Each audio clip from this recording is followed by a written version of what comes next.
Es imposible decir cuándo empezaron las mujeres a pintar o a dibujar en la historia del arte, pero sí podemos afirmar que ya lo hacían en la antigua Grecia. Una antigua leyenda, parcialmente recogida por Plinio el Viejo, afirma que un alfarero llamado Butades de Sición, por querer conservar para siempre y en forma sólida el rostro, el perfil del amado de su hija, un joven que había tenido que partir a la guerra, decidió modelar en arcilla y luego quemar en el horno el contorno que la muchacha trazó sobre la pared mientras su amado dormitaba. Según esa misma leyenda, esa doncella de Corinto, a la que por su padre se conoce con el nombre de Dibutade, habría sido la primera en dibujar un rostro humano. Sea leyenda o no, lo cierto es que para el periodo clásico, para mediados del siglo V a.C., ya existían mujeres entregadas al arte de la alfarería, modelando seguramente la arcilla y posiblemente también decorando su superficie, ya que en la organización de los alfares en la antigua Grecia lo habitual era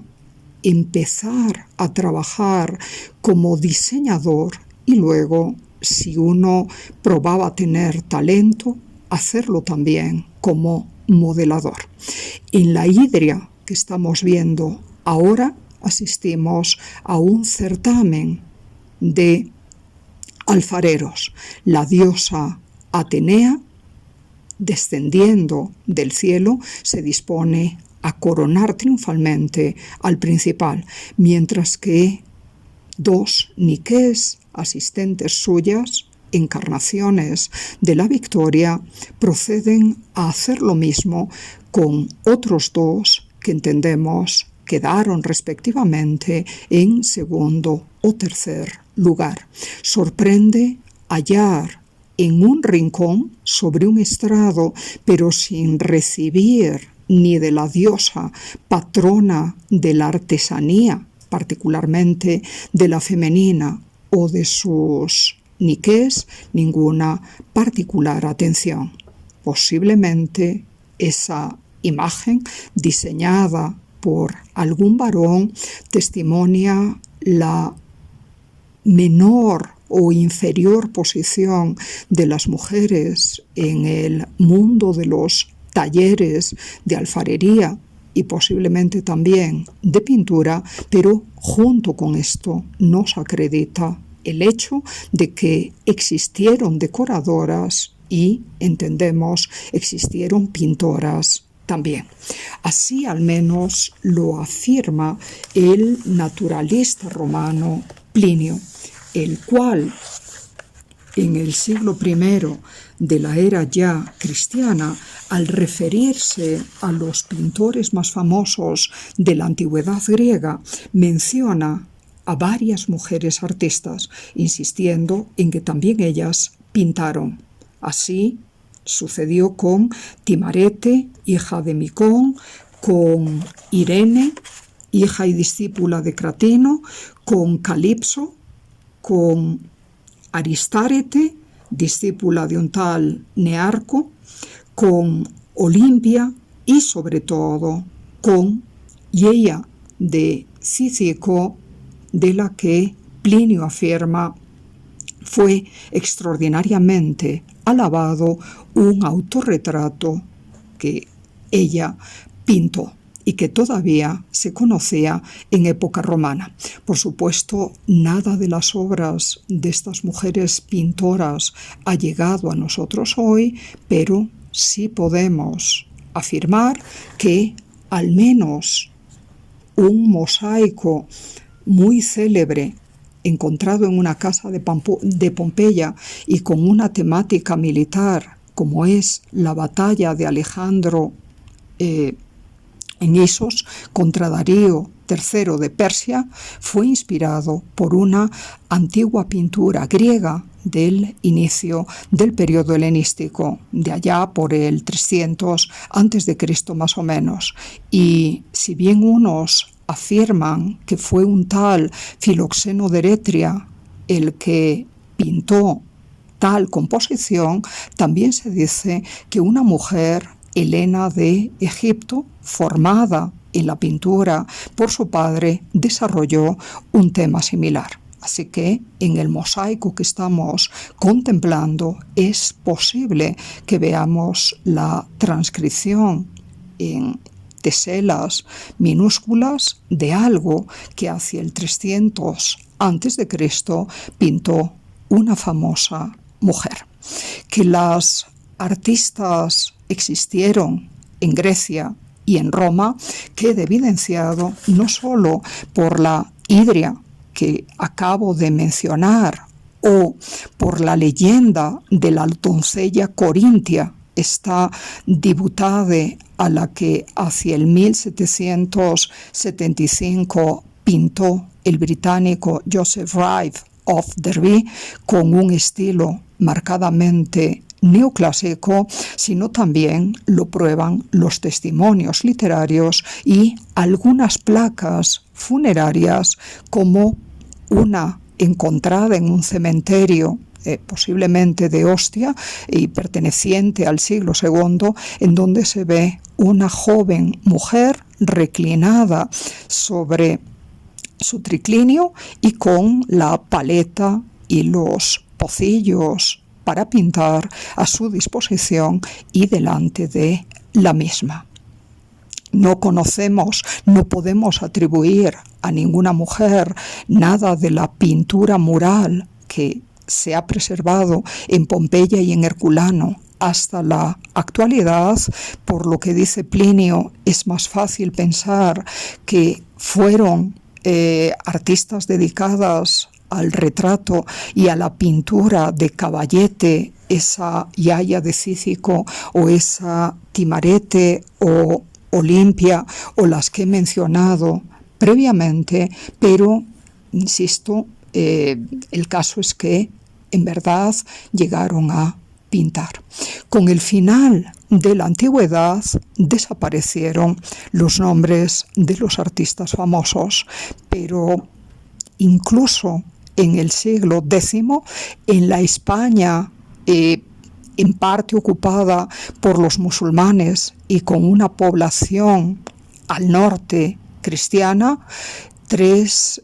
miembros de un monasterio aparentemente dúplice, es decir, por un lado masculino y otro femenino, pintaron hacia el 975 las hermosas ilustraciones o miniaturas de lo llamado Beato de Gerona, por conservarse ese manuscrito hispano del siglo X en la mencionada catedral. Lo interesante de la pieza es que en el colofón o remate se afirma que junto con Emeterio y Senior, que fueron los escribas monjes autores del texto y de buena parte de las ilustraciones, también trabajó una tal Ende, que en latín se dice pictris, es decir, pintora, y famula Dei, es decir, sierva de Dios. Posiblemente la monja Ende sea la primera pintora conocida de toda la historia medieval. A ella le habría podido pertenecer el hermoso trabajo de ilustración del ave Garuda, el ave del paraíso, enfrentándose a la serpiente, símbolo del mal. Es el enfrentamiento entre Cristo y Satanás el que se está simbolizando ahí. Como sea,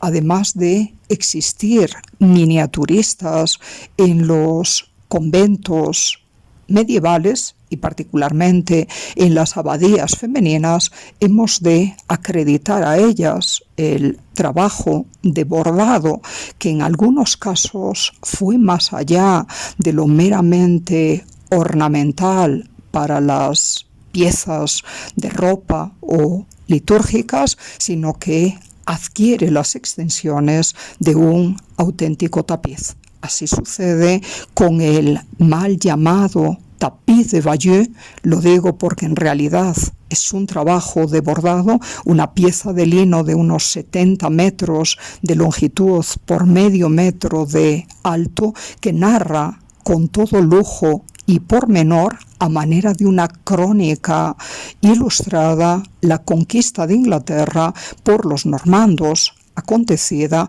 en el 1066. Y si bien los historiadores aceptamos que posiblemente fue un varón que participó en esa conquista el que dio los diseños para toda la composición, la parte práctica del bordado, sin duda ninguna, tuvo que ser obra de un conjunto de damas, no sabemos si de la corte de Normandía o ya de Inglaterra, y ligadas tanto a Guillermo el Conquistador como a su hermano Odón, quien fue obispo allá. Fue ese grupo de mujeres el que se tuvo que encargar de bordar las escenas de batalla que estamos viendo aquí. Debieron de existir muchas más, pero no tenemos ni tiempo ni nombres concretos para mencionarlas. Sí sabemos que en los territorios flamencos, allá por el siglo XV, a finales de la Edad Media, la participación de las mujeres pintoras, tanto en tabla como miniaturistas, es decir, con ilustraciones sobre pergamino, llegaba a constituir la cuarta parte del total. Una proporción nada desdeñable, por cierto, que nos hace recordar cómo a lo largo de la historia se ha mantenido la presencia activa de la mujer en el arte. No sabemos si pintaban en Egipto o en Mesopotamia o en las cavernas del Paleolítico Superior o en las paredes rupestres del Neolítico Posterior, pero como he dicho previamente, en Grecia sí lo hicieron, en Roma también. A lo largo del periodo medieval hubo unas cuantas ligadas al mundo monástico y vuelven a reaparecer con muchísima fuerza y distinción a partir del Renacimiento. A ese periodo de la historia del arte pertenecen mujeres tan insignes como Caterina van Hemessen, Levina Beninterling, ambas flamencas, o las italianas Sofonisba Anguissiola y Lavinia Fontana, aparte de Marietta Robusti y muchísimas otras. La primera mencionada fue una distinguida pintora que, habiendo aprendido el oficio de su padre, un miniaturista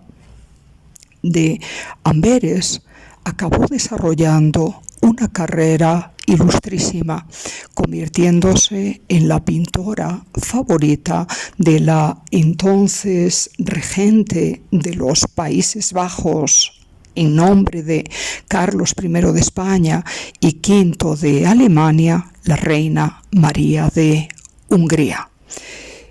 Dicha soberana la tuvo a su cuidado y servicio durante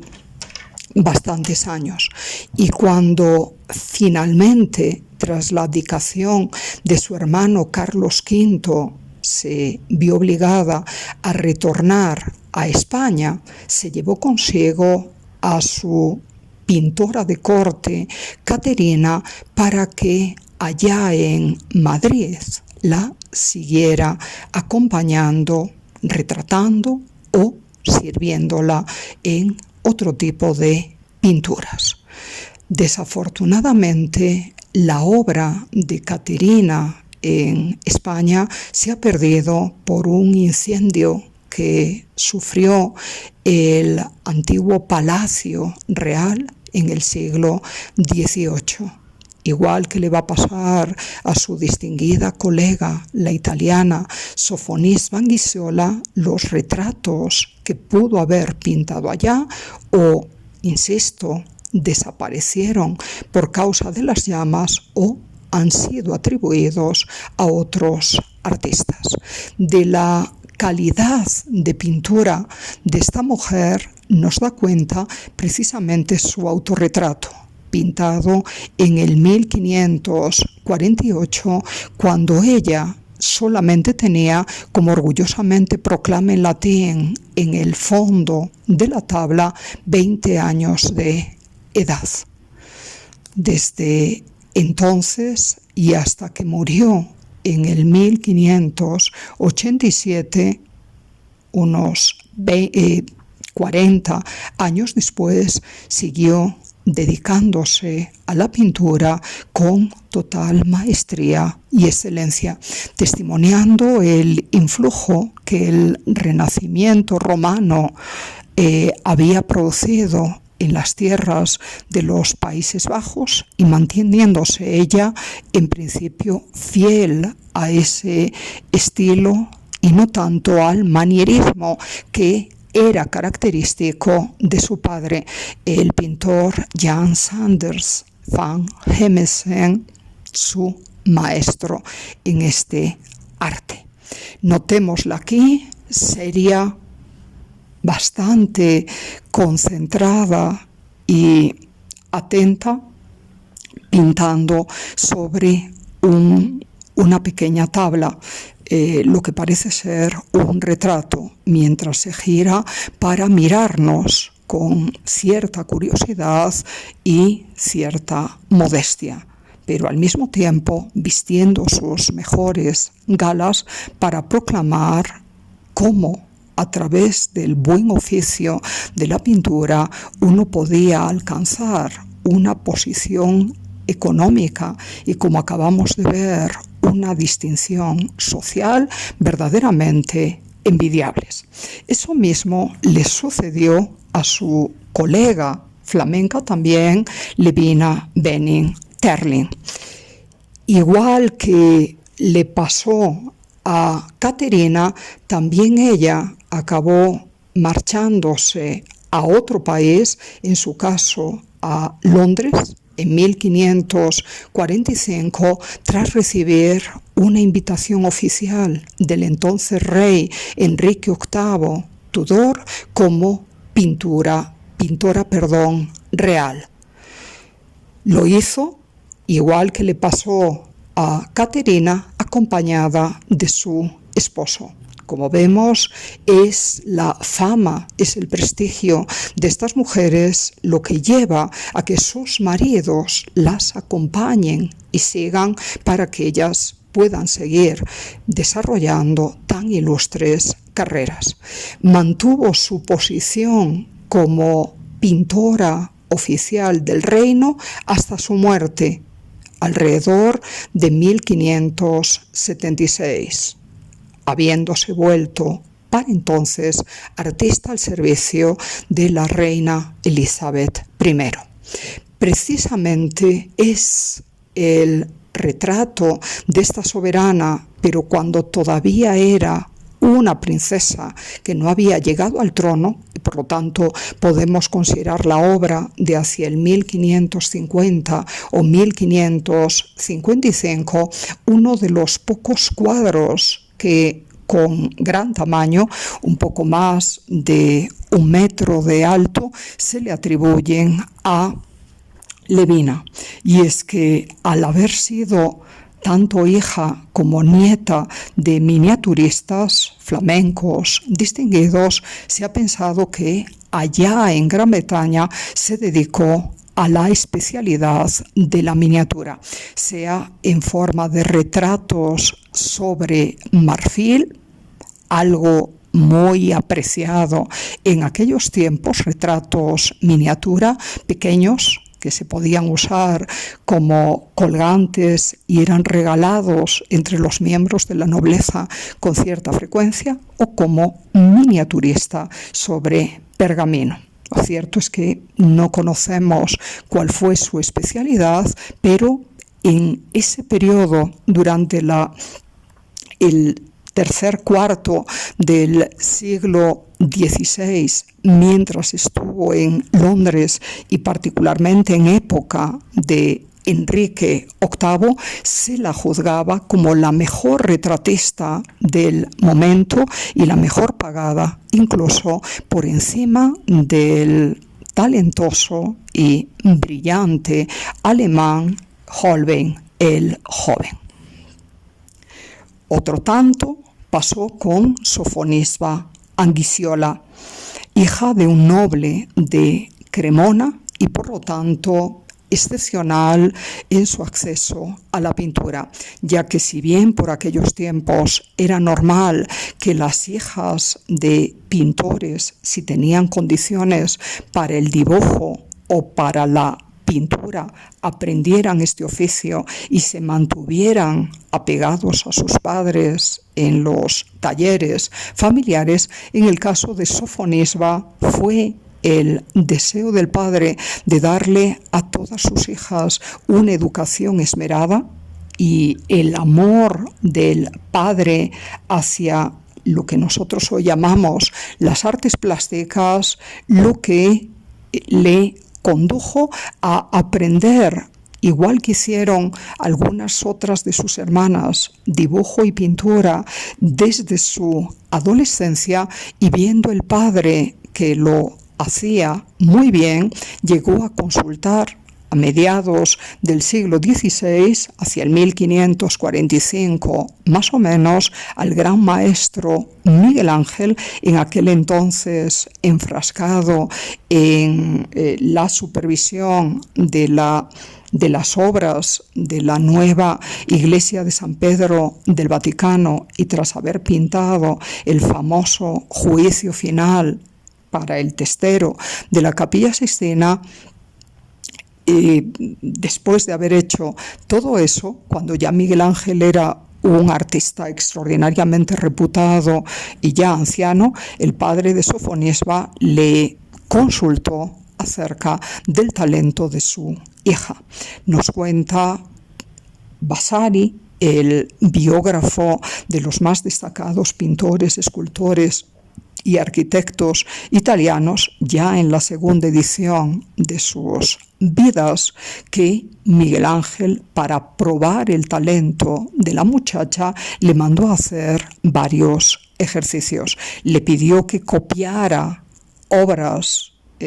suyas, cosa que resolvió bien, pero también para probar su ingenio, su creatividad, su don de inventiva, le pidió que dibujara a un niño llorando en la situación que a ella mejor le pareciera. Como Sofonisba era de familia numerosa, se había criado con hermanas y tenía solo un hermanito pequeño, lo usó a él como modelo, como si fuera un niño travieso que llora a lágrima viva porque ha metido importunamente la mano en una cesta con cangrejos y uno de ellos le está pinchando el dedo, mientras una hermana, joven todavía, niña como él, pero un poquito mayor, le contempla entre interesada y un tanto divertida al ver que su insana curiosidad, la del niñito, ha sido por una vez castigada como merecía. Con obras como esta, Sofonisba probaba su capacidad para combinar dos géneros artísticos que hasta entonces no se habían unido. Por un lado, el retrato, y por otra parte, una situación cotidiana o costumbrista. Los pintores masculinos de la época no habían hecho nunca, al parecer, nada semejante. Ella lo hizo y al obrar así se ganó el aplauso y la aprobación de Miguel Ángel. El dibujo de Sofonisba acabó llegando a las manos de el gran duque de Toscana, Cosimo I de Medici, y las relaciones diplomáticas que la corte florentina sostenía en aquellos tiempos con la española hicieron que unos años después, en el 1560, Sofonisba recibiera una invitación oficial del entonces joven rey Felipe II de España, una vez que su padre, el emperador Carlos V, ya había abdicado, para que ésta se convirtiera en pintora oficial de la corte y dama de compañía de la reina, ya que su educación esmerada, sus conocimientos tanto de pintura como de literatura o de música, la hacían una compañía más que deseable y ventajosa. Allá en Madrid permaneció Sofonisba unas cuantas décadas hasta que al final, allá más o menos por el 1580, siendo ya una mujer madura, el rey le arregló un casamiento como se acostumbraba entre los miembros de la nobleza de aquellos tiempos con un noble italiano y acabó volviendo a su patria, pero no por ello abandonó la pintura. Sabemos que todavía hacia el 1620 el flamenco Anthonis van Dyck le rindió visita allá en Génova, la ciudad a donde ella se había retirado tras haber quedado viuda. Como digo, pintó durante toda su madurez y su talento es hasta hoy recordado. Menor carrera tuvo Marietta Robusti, a la que vemos en este autorretrato suyo tocando una spinetta, algo que también aparece en el retrato de Lavinia Fontana y en otro que ya no voy a enseñar de la propia Sofonisba. Como les digo, el parangón y la alianza entre la música, la poesía y la pintura es un tópico del ideal de las artes nobles o liberales en aquel periodo del Renacimiento. De Marietta Robusti sabemos que fue entrenada por su padre, el gran Jacopo Robusti, apodado Il Tintoretto, y que durante su corta vida permaneció trabajando como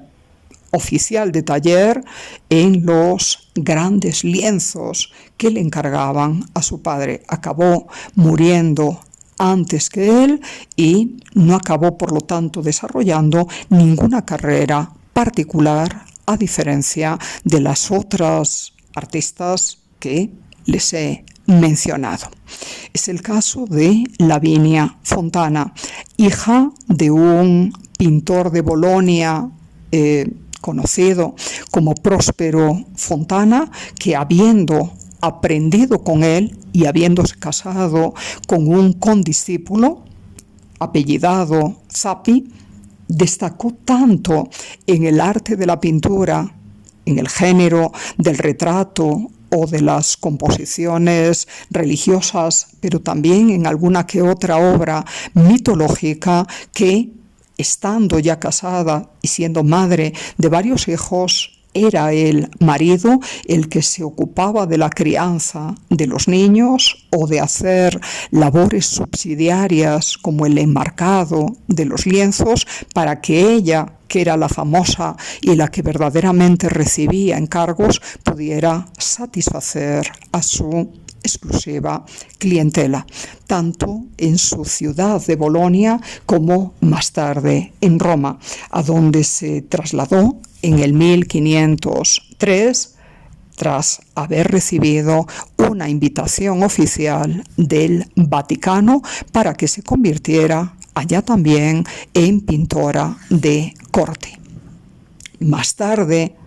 unos años antes de morir, en el 1611, sus colegas pintores de Bolonia le rindieron homenaje mandando acuñar en su honor la medalla que ahora miran. En el anverso aparece el perfil elegante, sobrio de Lavinia Fontana. En el reverso aparece ella misma, desmelonada, presa de la inspiración artística, trabajando, se entiende que con fruición y apasionadamente, sobre un caballete. Por ese mismo tiempo empezaba su carrera Artemisa Gentileschi, quizás la más conocida de las pintoras italianas del barroco.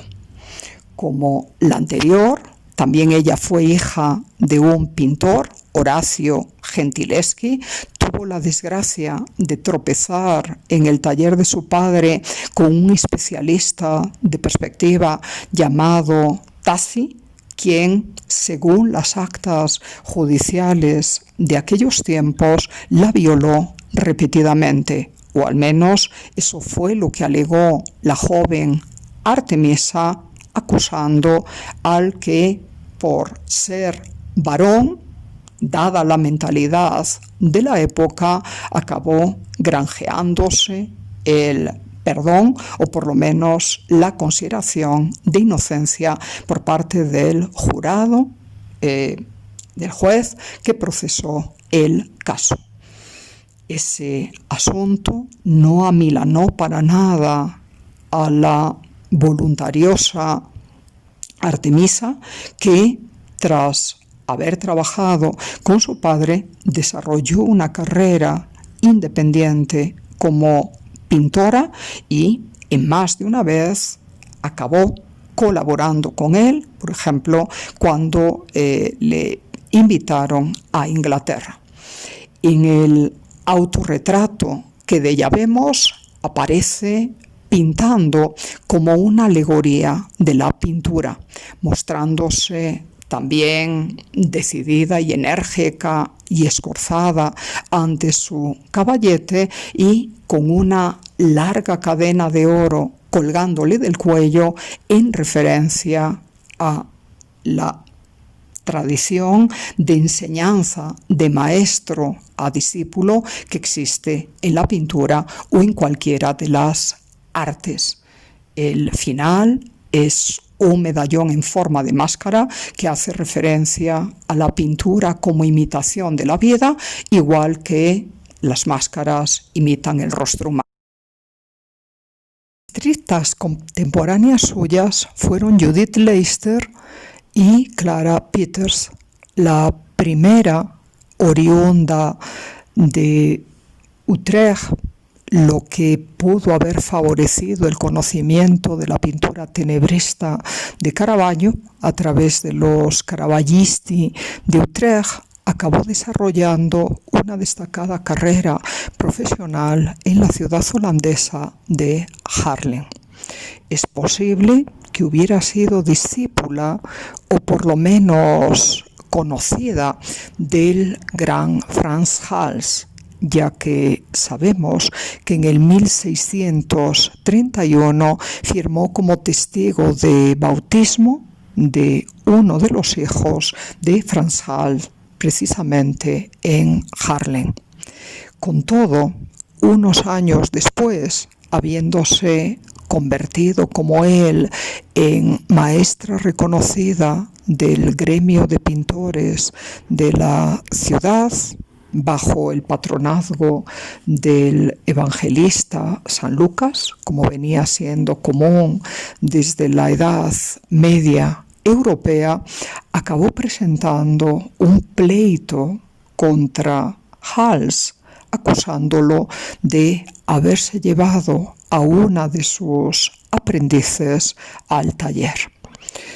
Tengan en cuenta que en aquellos tiempos los ingresos de los artistas venían tanto de las obras que ejecutaban bajo comisiones de diferentes clientes como por enseñar su arte a diversos aprendices, cuyos padres, obviamente, tenían que pagar puntualmente por tal enseñanza. Al haber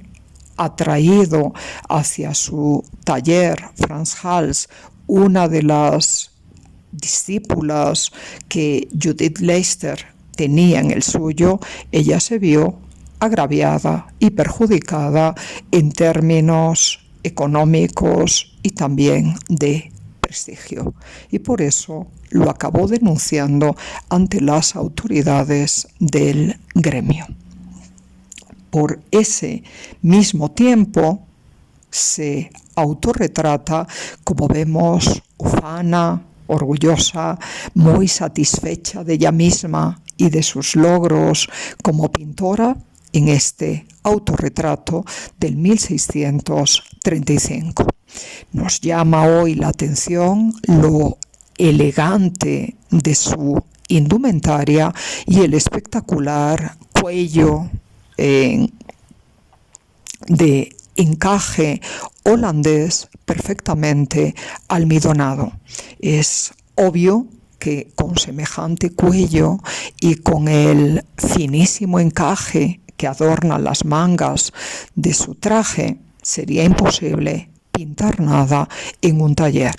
Hay que entender, por lo tanto, este asunto de la indumentaria, igual que la elegante silla sobre la que ella se recuesta, como un testimonio del ascenso social y económico al que había llegado por entonces, tal como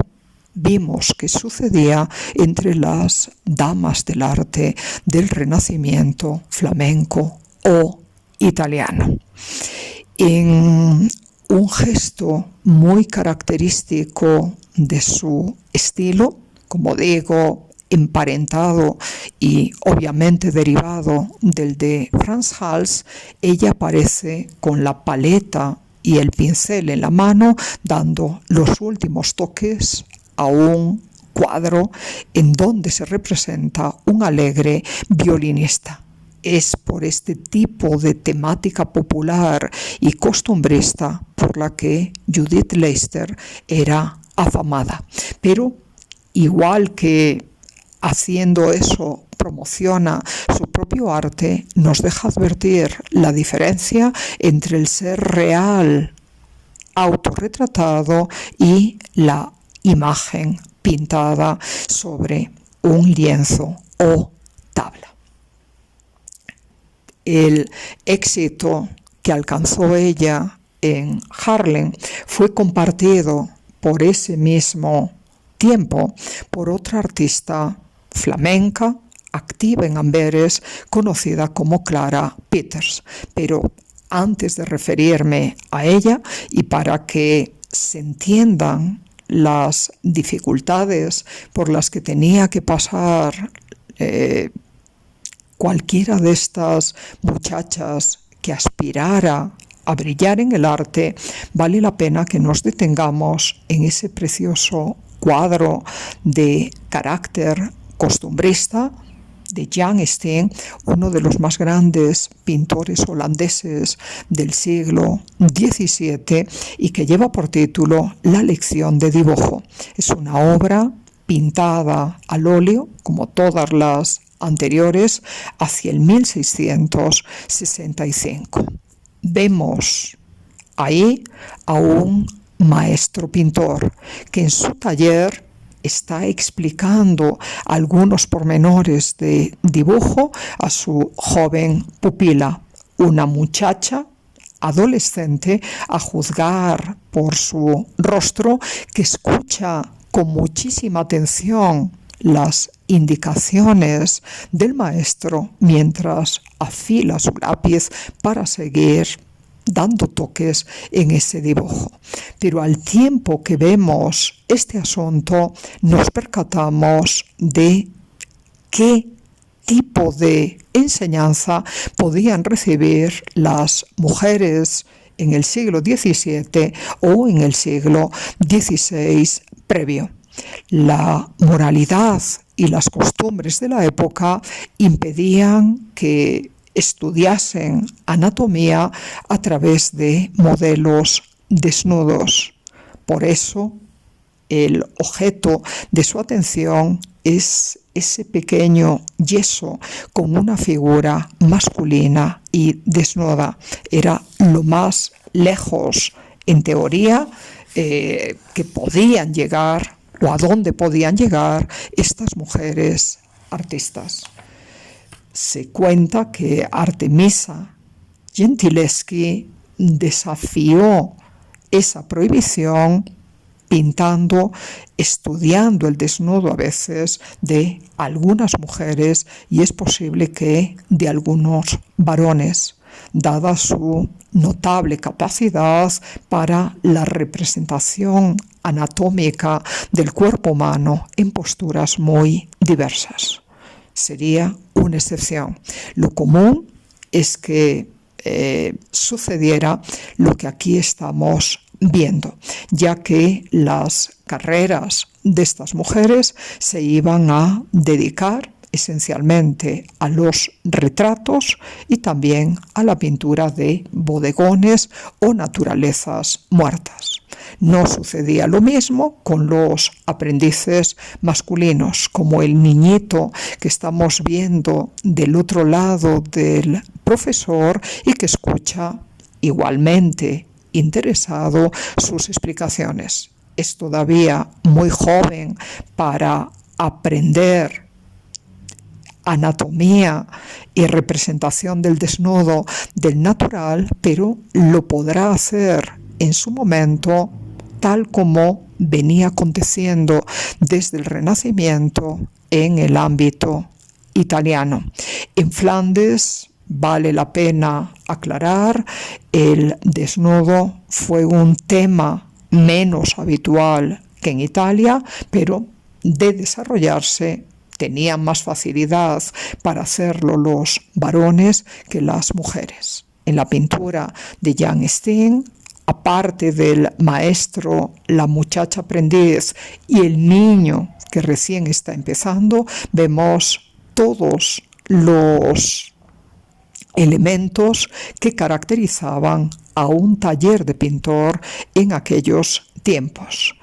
Los distintos canastos de mimbre o las piezas de cerámica o de vidrio con las que se podrían organizar vistosos bodegones están ahí como una referencia, igual que el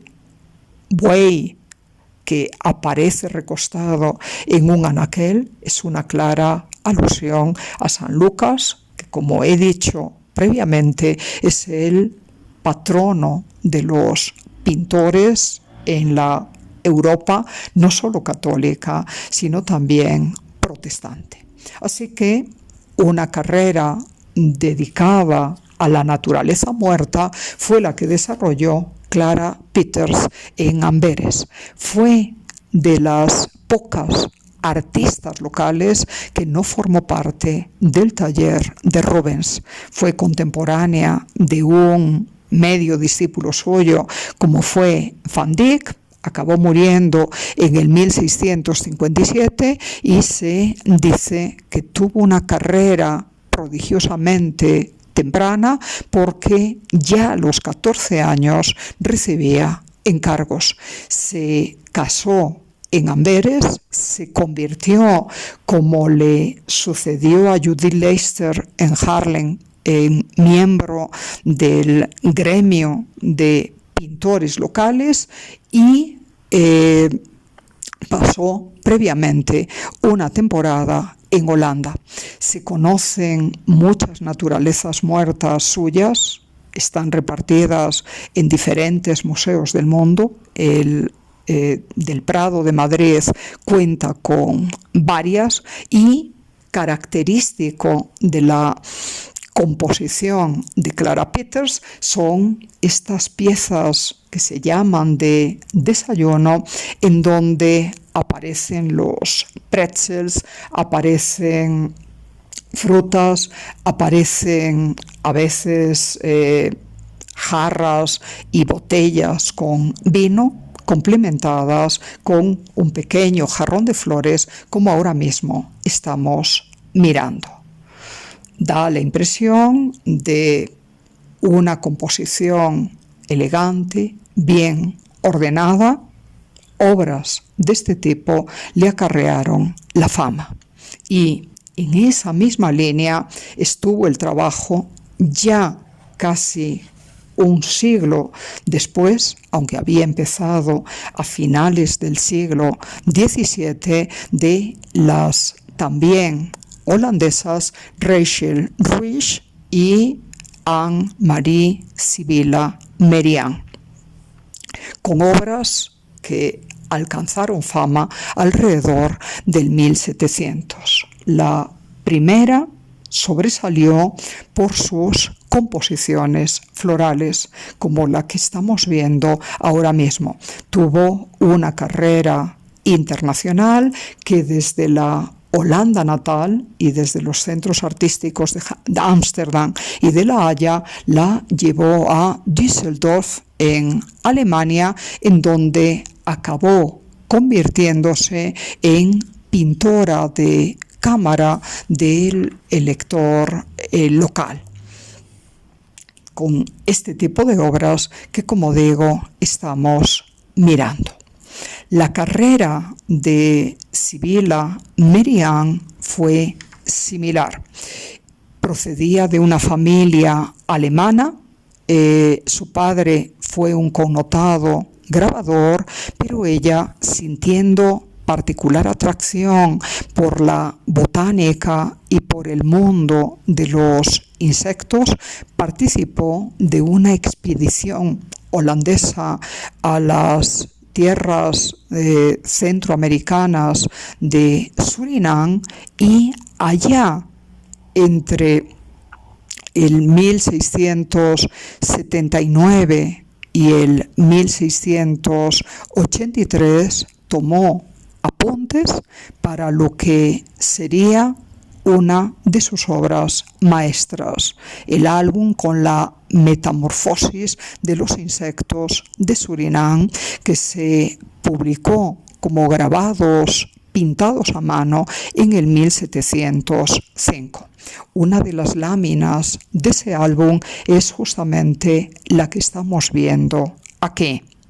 observando cómo las orugas se transforman en hermosas mariposas. Estos trabajos tienen tanto un valor artístico por su delicado y preciso sentido del dibujo y su bello colorido, como también científico. Hay que aclarar que pintar ramos de flores como los de Rachel Roush requería una enorme dedicación, ya que las flores expuestas en esa composición no florecen al mismo tiempo. Hay que, por lo tanto, estudiar cada una de ellas, recogerlas, guardarlas en un herbario a lo largo del año y luego hacer cuidadosos dibujos para finalmente alcanzar una composición bella y vistosa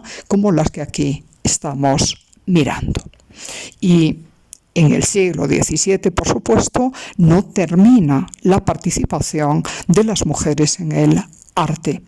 Durante la centuria siguiente, la de la Ilustración, o como se dice en alemán, la Aufklärung,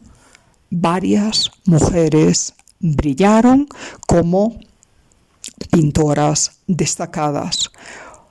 acabando por ser incluidas y aceptadas unas en la Royal Academy de Londres, institución fundada en el 1768, y las otras, las francesas, en la entonces conocida como Académie Royale des Beaux-Arts, es decir, la Academia Real de Bellas Artes, fundada a mediados del siglo XVII bajo el patrocinio del gran Luis XIV. Las que trabajaron en Londres fueron de origen suizo,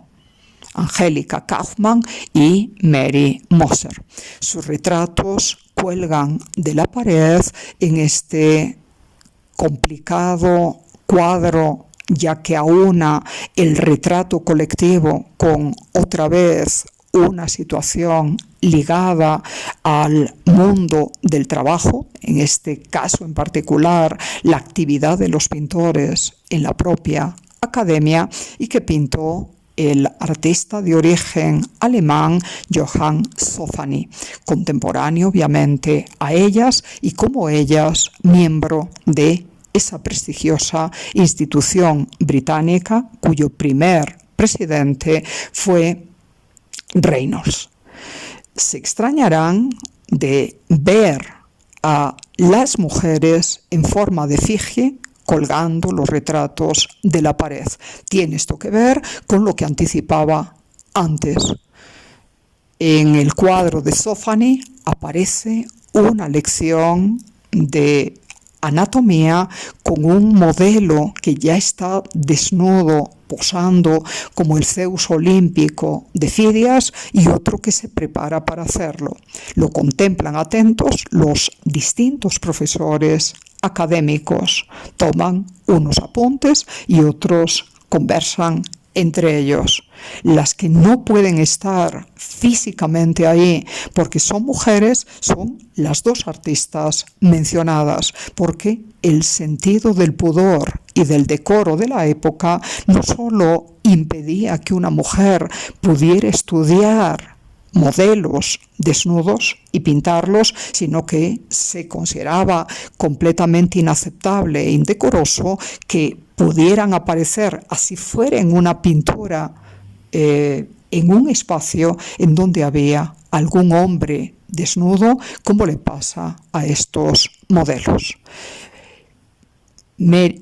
Angélica Kauffmann y Mary Moser fueron las dos únicas mujeres aceptadas dentro de la Royal Academy británica, y hasta comienzos del siglo XX no se admitió a ninguna otra. Por lo tanto, su mérito fue más que notable. De Angélica Kauffmann, precisamente, estamos viendo un cuadro emblemático de su estilo y de su temática. Ella se dedicó a la pintura de historia,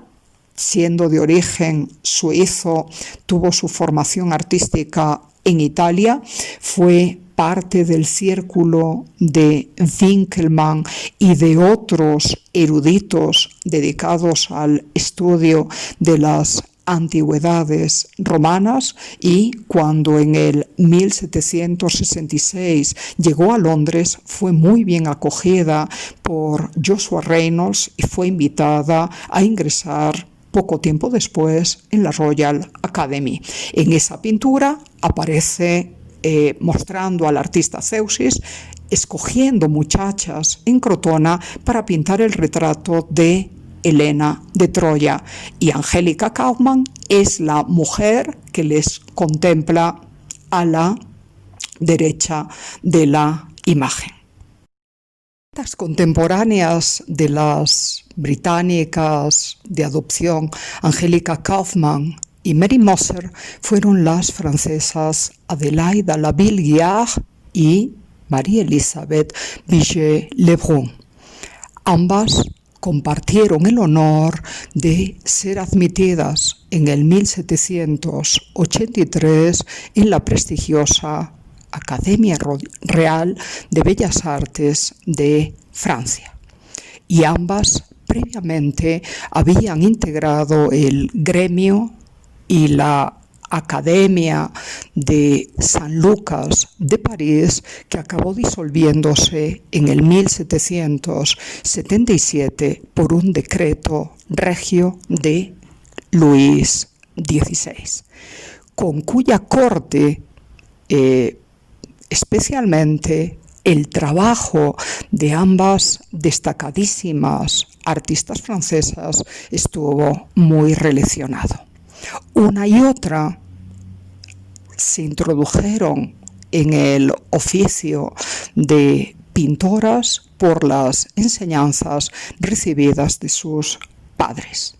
Y una y otra también, al inicio de su carrera, aprendieron y dominaron la técnica del pastel que nos ocupa en esta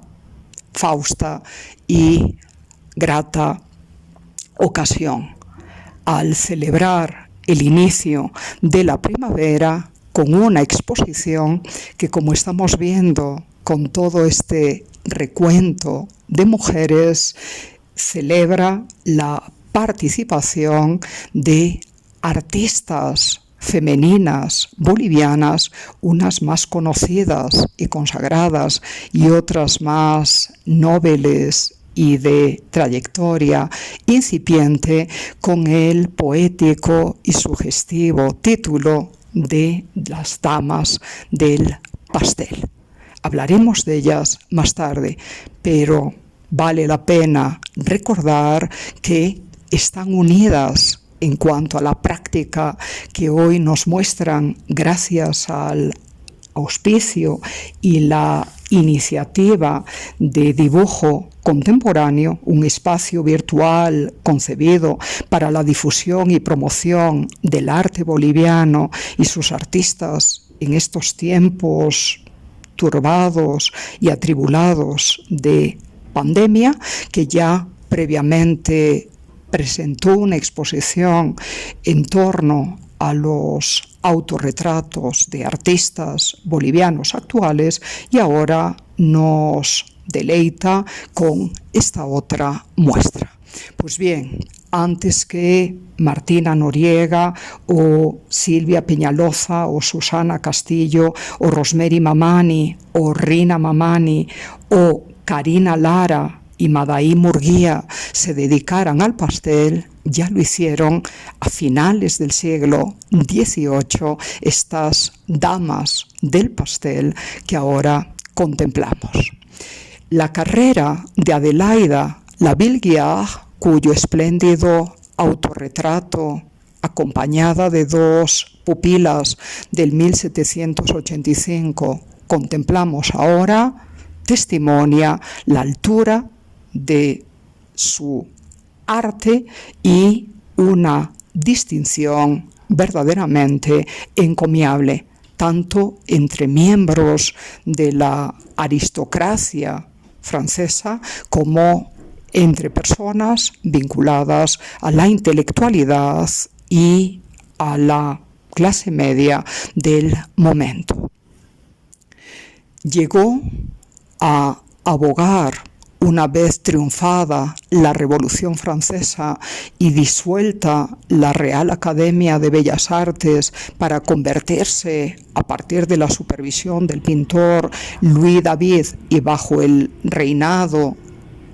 es una forma de decirlo, el gobierno de terror de Robespierre, en el 1790 llegó Diego a abogar por la supresión de una infame restricción que desde comienzos del siglo XVIII impedía que en esa Academia Real parisina hubiera más de 4 artistas mujeres reconocidas con el rango de académica simultáneamente. Como hemos visto hace un momento, no fue un caso único. La Royal Academy británica se comportó en forma todavía más dura e injusta con las féminas artistas al impedir que hubiera más de 2 mujeres trabajando y enseñando en el seno de esa prestigiosa academia. Elisabeth Vigée-Lebrun, cuyo encantador autorretrato del 1790 contemplamos ahora, fue otra de esas artistas de mérito más que probado y al final reconocido tanto por su admisión en la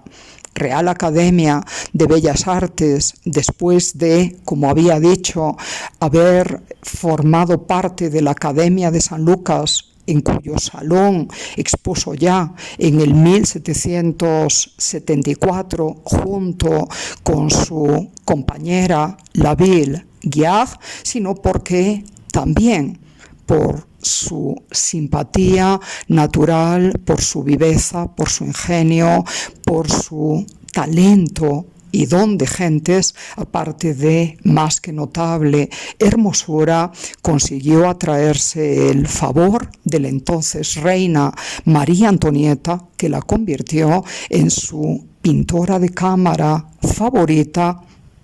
otorgándole el privilegio de su amistad y pidiéndole que pintara de ella unos 20 retratos. Cuando Elisabeth Vigée-Lebrun se autorretrata así, había triunfado ya la Revolución Francesa y precisamente por su miedo a las represalias, por esa cercanía con la reina francesa,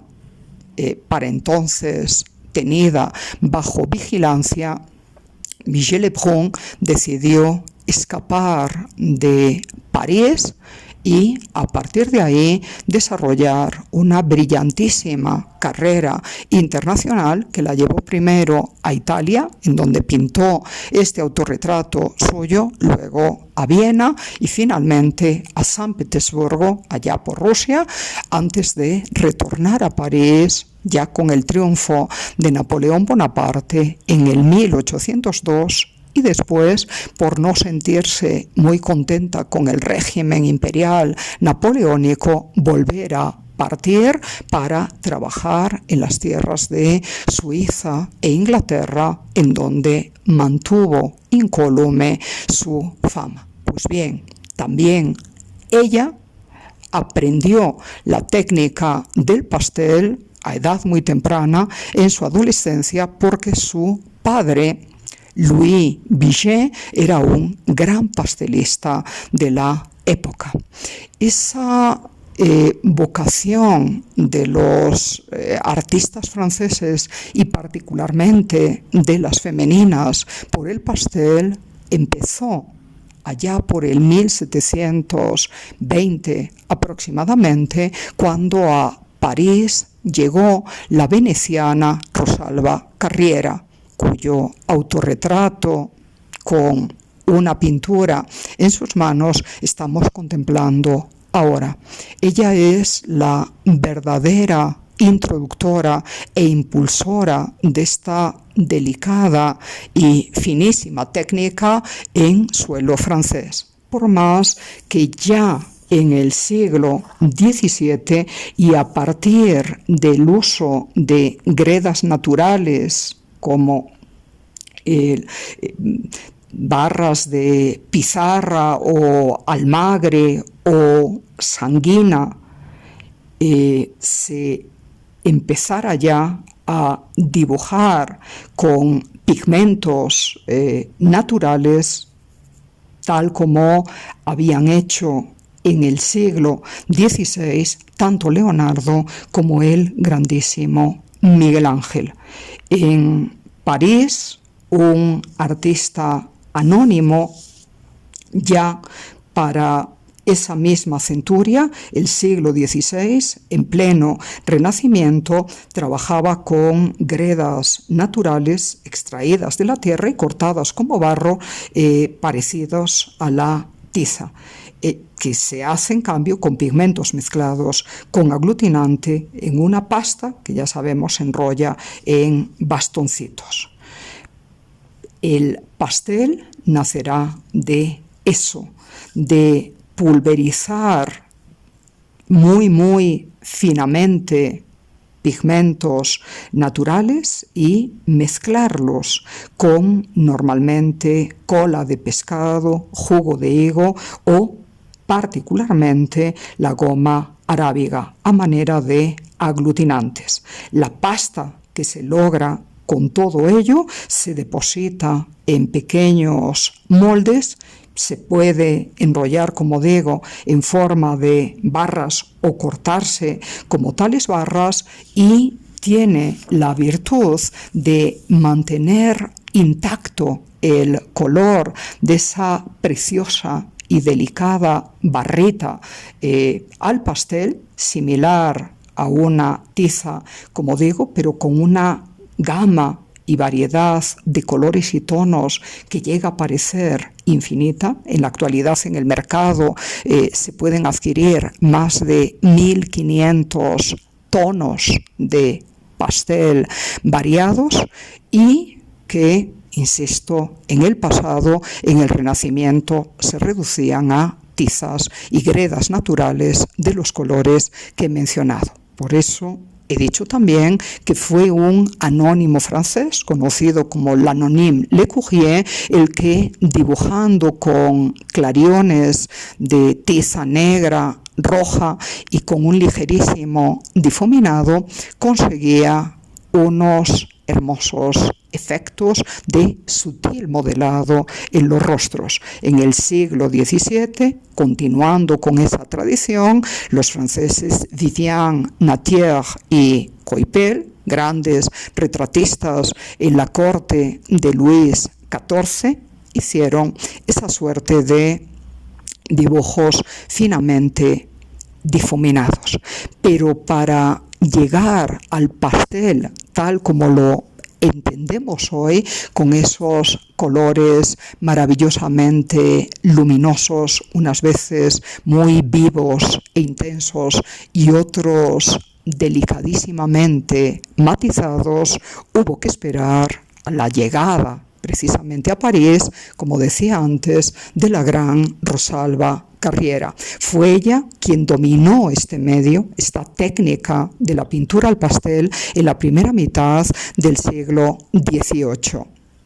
Se servía de unos pigmentos y de unas barras preparados específicamente para ella por su colorista en Nápoles. Este experimentó con conchas en polvo muy fino como portador del pigmento puro, lo que le da ese aspecto nacarado y delicado maravilloso que podemos todavía hoy apreciar en sus retratos. El género artístico en el que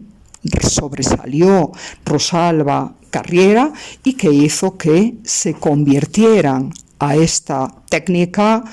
pintores tan grandes de la Francia del siglo XVIII como Maurice, Cantin, Delatour o Chardin, Siméon Chardin, cuyo autorretrato expuesto en el Salón parisino del 1775, junto con el retrato que pintó de su esposa, también podemos contemplar ahora. Pero ya antes de ellos,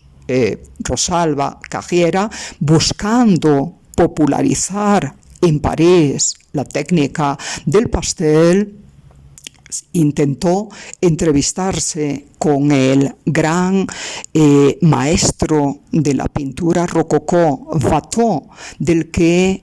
pintó este delicadísimo y frágil autorretrato a manera de un bosquejo. No es un cuadro acabado como el del autorretrato que estamos viendo de ella, en donde las capacidades del pastel para captar la sutileza de la mirada o la textura de la piel, o para incluso transmitir el carácter y la emoción de la persona, salen perfectamente evidenciados. Fue Quentin de la Tour el más afamado pastelista francés a mediados del siglo XVIII. Tanto fue así que después de haber pintado el retrato de un tal Gabriel Bernal de Rieu, que era un acaudalado magistrado parisino en un tamaño excepcional con más de 2 metros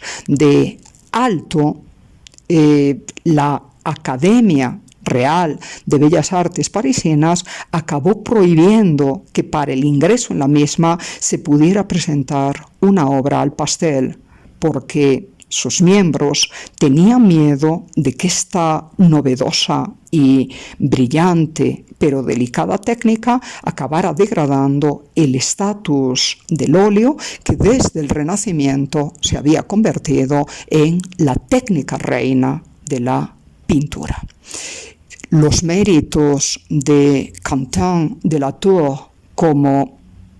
retratista fueron tales que en el 1750 fue nombrado pintor del rey, y su maestría en la técnica del pastel, logrando dar una vivacidad extraordinaria a la expresión, a la mirada del personaje, como nos prueba su propio autorretrato de mediados del siglo XVII, algo que se impone incluso por encima del acabado maravillosamente aterciopelado de sus superficies y de la sutileza de los tonos de sus colores. Pues bien, con semejantes dotes, Quentin de la Tour no necesitó pintar al óleo prácticamente nunca. Y por eso también la envidia de los otros académicos ante la posición por él alcanzada. Contemporáneo a Siméon Chardin, cuyo retrato hizo 2, y el retrato de su esposa estamos mirando ahora, fue el suizo Jean-Étienne Lyotard, que se muestra tremendamente ufano poniendo junto a su firma en francés que pintó este bodegón que vemos ahora cuando tenía la estimable y venerable edad de 80 años. Y es ese uso del pastel tanto para bodegones como para retratos, como para captar escenas de carácter costumbrista, tal como sucede con los campesinos del pintor realista Millet, allá por el 1865, cuya pastora y su rebaño, cuyos campesinos descansando contemplamos ahora, esa capacidad del pastel, igual que sucede con el óleo o la acuarela, para representar los más diversos temas, lo que hizo que el impresionista Pissarro, menos conocido que Degas o Monet o Renoir, pero reverenciado como un gran pintor por todos ellos, se dedicara también a la pintura del pastel en intermitencia con el uso que hacía del óleo. El trabajo que estamos contemplando aquí de Pastores en el campo con arcoíris de hacia el 1885 así nos lo prueba. Fue precisamente Pissarro quien hacia el 1885 se había dejado seducir por la técnica puntillista del neoimpresionista Seurat, tal como vemos en esta preciosa imagen bucólica de Pastores en el campo, el que dijo 2 años antes que Edgar Degas era el artista más grande de todo su tiempo. Puede parecer exagerada esa afirmación, pero la verdad es que la calidad de Degas para el dibujo, su sentido de captación del movimiento, su intenso colorido y los sorprendentes encuadres en los que mete a sus personajes como si fueran entrevistos en forma accidental y completamente espontánea, han hecho de él uno de los más destacados pintores de su época. Tuvo una formación académica y fue precisamente el trato con el gran maestro Ingres en su juventud el que hizo de él un dibujante consumado, al seguir al pie de la letra el consejo del viejo maestro, que le recomendó que todos los días dibujara. Por eso precisamente Degas es un impresionista atípico, a diferencia de sus amigos y colegas Monet, Manet, Renoir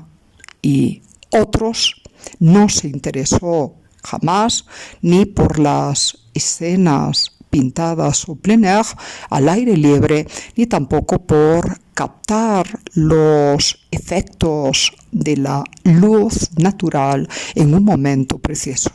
Más bien, su temática gira en torno a asuntos de interior, como las reuniones en cafés, el mundo del ballet, que estamos viendo aquí representado con sus bailarinas, los ensayos de estas, el mundo íntimo de la mujer en la toilette, que vemos también evocado en esa muchacha que está peinándose el largo cabello, dándonos la espalda, y aficionado, eso sí, a los caballos, como era, pintó numerosísimas escenas de carrera, pero tomando apuntes del natural y luego componiendo con muchísimo detenimiento, astucia y perspicacia, buscando crear esa sensación de espontaneidad que es muy distinta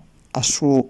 método habitual de trabajo y que hoy nos encanta. Pues bien, Edgar Degas, si bien fue un consumado maestro del óleo, alternó esta reconocida técnica con la del pastel, que ahora mismo nos ocupa. Y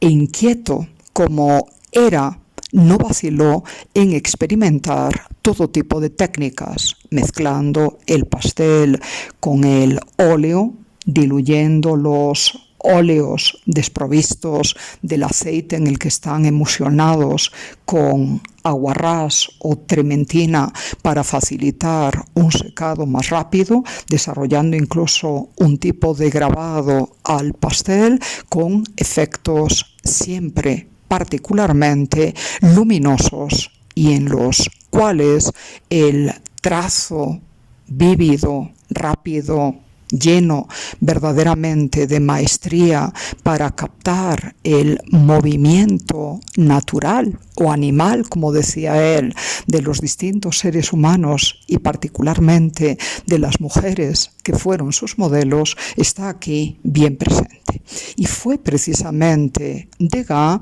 quien introdujo a la norteamericana Mary Cassatt en el círculo de los artistas impresionistas franceses, invitándola a que expusiera con ellos a partir de la primera exposición del 1874. Esta brillante artista estadounidense se había formado allá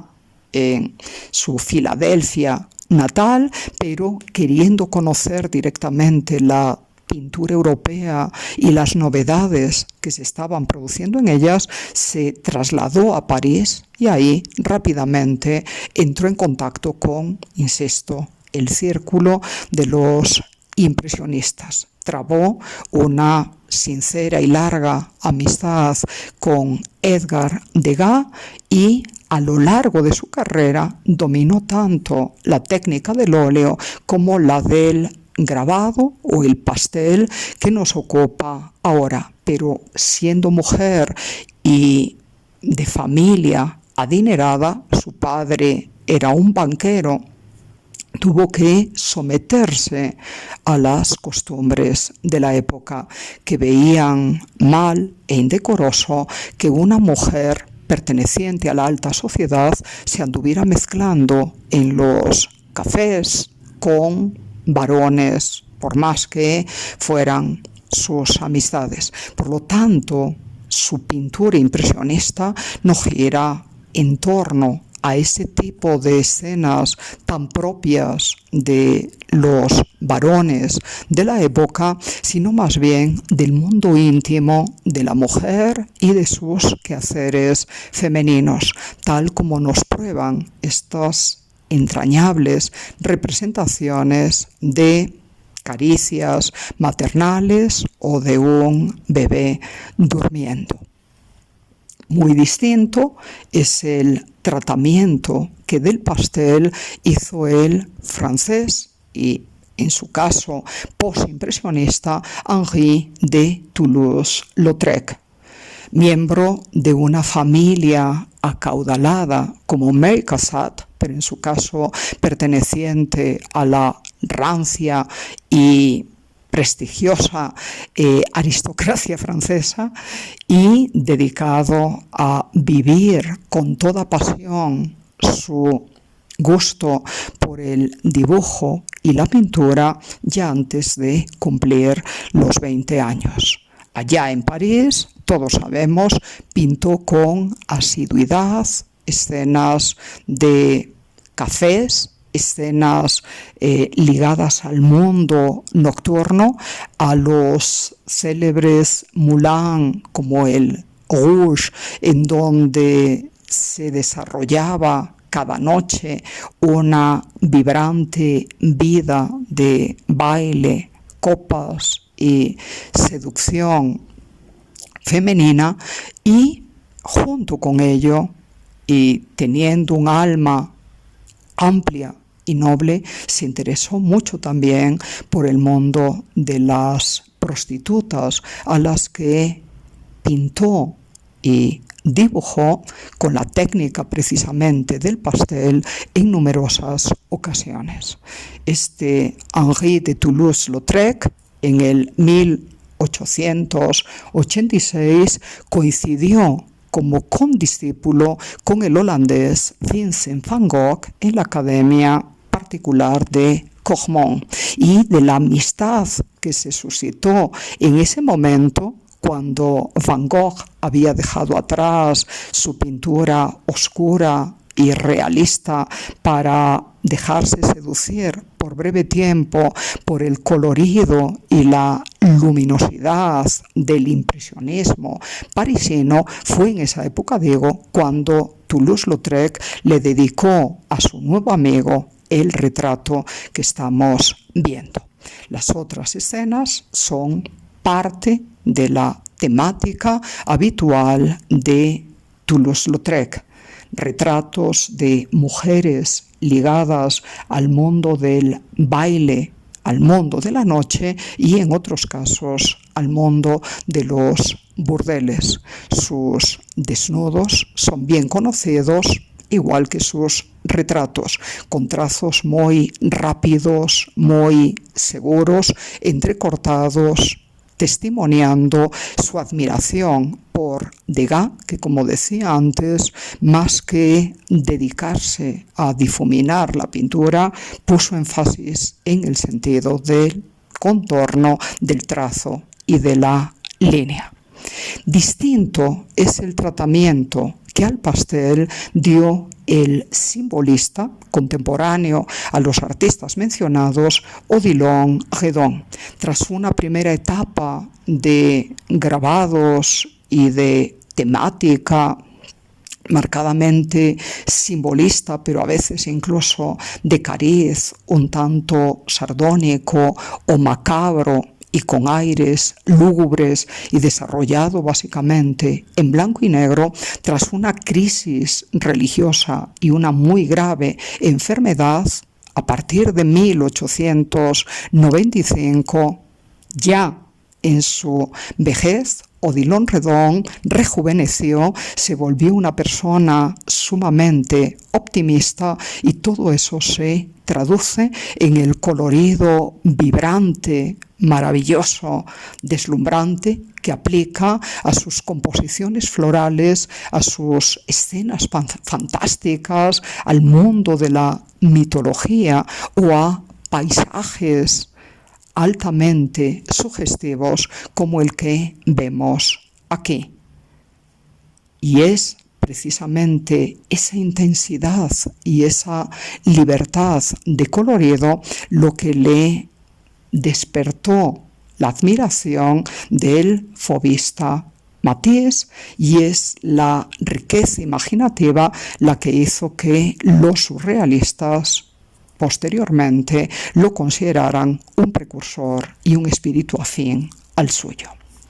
Precisamente ese gusto por la experimentación en el color, por la libertad de la mancha y del trazo, se ve en los pasteles que nos presenta hoy en esta exposición virtual de Damas del Pastel Martina Noriega, actualmente profesora de la Academia de Bellas Artes, donde enseña dibujo, pintura, grabado. Es una artista muy versátil, se especializó en la carrera de artes en escultura y en cerámica, pero como vemos, su curiosidad artística le ha llevado a probar todo tipo de técnicas, y el autorretrato que nos deja aquí es verdaderamente digno de ella.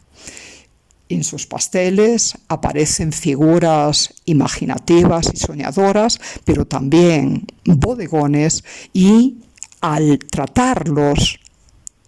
manifiesta su admiración por Cézanne y algunos maestros precisamente del postimpresionismo. Mucho más académica en su acabado es la alteña Rina Mamani, gran discípula del maestro Ricardo Pérez Alcalá, quien se ha expresado en términos sumamente elogiosos acerca de ella y de su gran talento para captar la humilde realidad exterior y sublimarla muchas veces en visiones que combinan lo simbólico con lo surrealista. Los pasteles que nos presenta hoy son de naturaleza más realista. El bodegón azul que estamos viendo ahí así lo prueba, pero no faltan las ocasiones en donde entre las flores de Rina aparecen mariposas y otros ligeros insectos. Su alma delicada se traduce también en el retrato que nos pinta de esta muchacha a manera de la primavera, y también a las flores humildes, pero siempre hermosas y delicadas, ha dedicado muchos de sus pasteles. Su especialidad preferida, la joven Karina Lara, ganadora de los premios Avaroa y de dibujo Fernando Montes últimamente, y de alma tan humilde que a veces parece no percatarse de su notable talento. Admira, ha confesado a Chardin, a los maestros del siglo XVIII, y por eso el pastel es por esencia su medio, pero admira también a Rosemary Mamani, la indiscutible joven artista que ha hecho del pastel, igual que del óleo y acrílico, su forma habitual de expresión, ganando reconocimientos y premios en Europa y en Bolivia. A ella llegaremos luego. Más joven en cuanto a no necesariamente edad, pero sí inicio en la carrera del arte es Madai Murguía. En sus pasteles advertimos todavía quizás no una técnica muy elaborada, pero está en camino y su sensibilidad de mujer y sobre todo de persona se traduce en esas visiones de niños o de humildes naturalezas muertas y en su hermoso autorretrato. Veterana en las lides de la pintura, por contra, es doña Silvia Peñalosa, maestra jubilada de la carrera de artes de la UMSA, la Universidad Mayor de San Andrés de La Paz, y perteneciente en finales de los 70 y comienzos de los 80, cuando la dictadura por fin estaba terminando en Bolivia, del reconocido grupo de los beneméritos de la utopía. La propia Silvia reconoció allá por el 2009 que los trazos duros que aplicaba a aquellas pinturas de entonces no expresaban su personalidad. He tenido la fortuna de conocerla verdaderamente sabia, compasiva y tierna. Por eso ya han dicho otros críticos de arte que el auténtico mundo artístico de Silvia se expresa en la representación de sus niños, de sus payasos, de sus humildes lustrabotas. De eso tenemos una muestra en esta exposición virtual que con el inicio de la primavera se inaugura.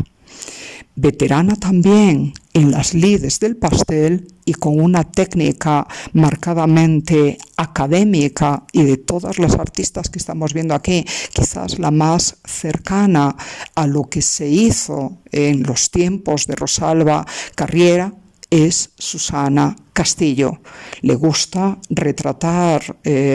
los distintos tipos étnicos y culturales del país con todos los atributos y atuendos característicos, y ha hecho de los retratos de los niños algo muy habitual suyo. También la pintura religiosa, devocional, como vemos, está presente en ella. Y cerramos la muestra con la grandísima Rosemary Mamani, quien, como decía antes, ha cosechado premios a partir del 2008, tanto en Bolivia como en España y en Italia, precisamente en certámenes dedicados al pastel, año tras año. Su estilo, marcadamente hiperrealista, se refleja en las imágenes de hormigón armado, en referencia a la revista periódica dedicada a los humildes lustrabotas de la calle, el indígena del altiplano en este retrato de agua, o a las jóvenes mujeres de su tiempo en esta Solén, que nos mira con cierta curiosidad y perspicacia. A todas ellas celebramos hoy en día. A todas ellas les deseo el mayor de los éxitos en su carrera.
para esa misma centuria, el siglo XVI, en pleno Renacimiento, trabajaba con gredas naturales extraídas de la tierra y cortadas como barro, parecidos a la tiza,